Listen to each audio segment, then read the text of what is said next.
Assalamualaikum warahmatullahi wabarakatuh. Selamat pagi, salam sejahtera untuk kita semua. Pada kesempatan kali ini kita akan sedikit berbicara terkait dengan perspektif sosiologi.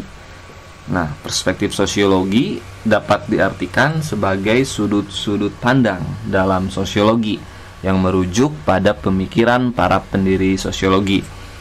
Nah, sedangkan perspektif ini sendiri dapat dipahami sebagai sudut pandang.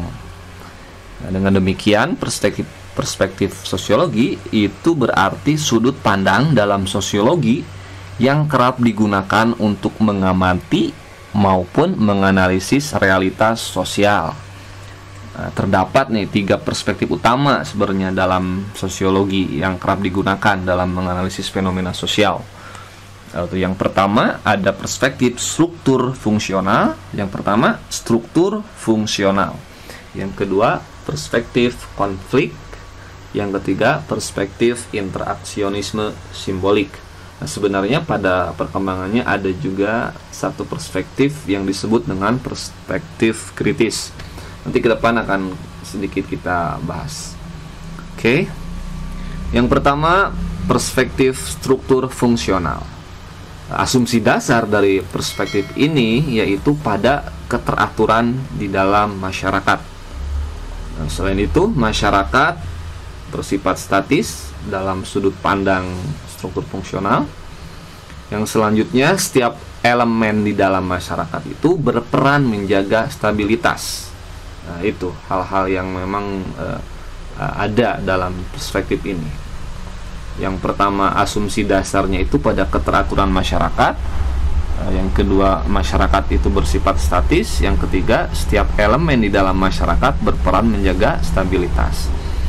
Nah, perspektif ini berakar pada karyanya Auguste Comte.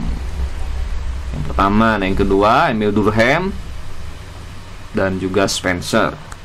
Berakar dari situ. Dan dalam perspektif ini, masyarakat diartikan sebagai organisme biologis yang saling tergantung sebagai konsekuensi agar tetap hidup.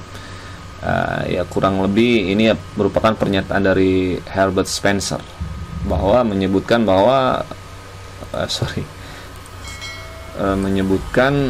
masyarakat itu merupakan organisme biologis. Ada tubuhnya, ada tangannya, ada badan, ada kaki, ada kepala.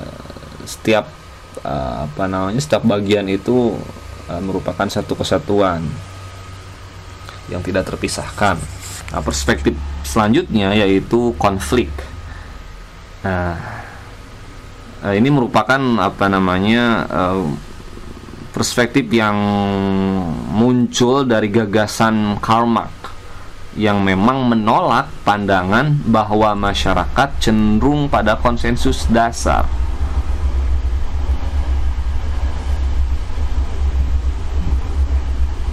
Sedangkan konflik dan pertentangan kepentingan itu merupakan instrumen utama dalam kehidupan sosial.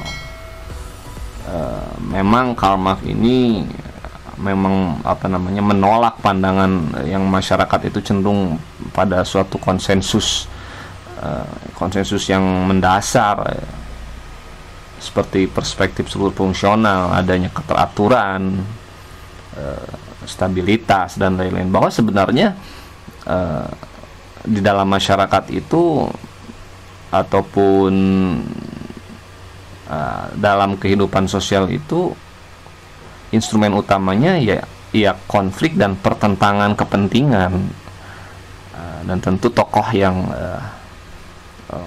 kuat ataupun tokoh yang besar dalam perspektif ini adalah Karl Marx. Dan juga selain Karl Marx ada yang disebut dengan Ralph Dahrendorf.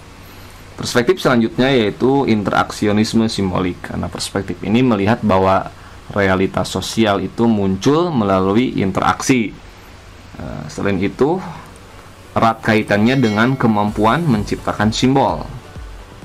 Juga perspektif ini dapat dimaknai sebagai pendekatan yang sering digunakan pada perundingan terbuka, ataupun juga dimaknai sebagai lokasi yang diberi makna.